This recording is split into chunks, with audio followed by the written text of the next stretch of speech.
અંબાજી ખાતે આજથી 3 દિવસીય શ્રી 51 શક્તિપીઠ પરિક્રમા મહોત્સવ 2025 ભવ્ય શુભારંભ થયો છે. મંત્રી બળવંતસિંહ રાજપૂતે માતાજીની આરતી કરી ધ્વજારોહણ સાથે મહોત્સવનું ઉદ્ઘાટન કર્યું હતું. 9 થી 11 ફેબ્રુઆરી સુધી ચાલનારા આ મહોત્સવમાં મોટી સંખ્યામાં ભક્તો હાથમાં ધજાઓ લઈને ઉમટી પડ્યા છે.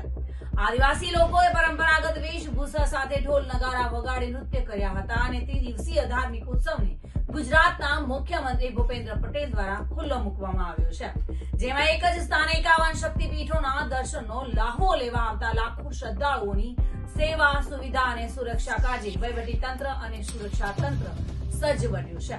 આજે મહોત્સવના પ્રથમ દિવસે પાલખી યાત્રા અને ઘંટી યાત્રાથી મહોત્સવની શરૂઆત કરવામાં આવી હતી, ત્યારે બીજા દિવસે પાદુકા યાત્રા અને ચામર યાત્રા, જ્યારે ત્રીજા દિવસે મશાલ યાત્રા અને જ્યોત યાત્રાનું આયોજન કરવામાં આવ્યું છે, જેમાં મોટી સંખ્યામાં શ્રદ્ધાળુઓ ઉમટી પડે તેવું જણાવી રહ્યું છે.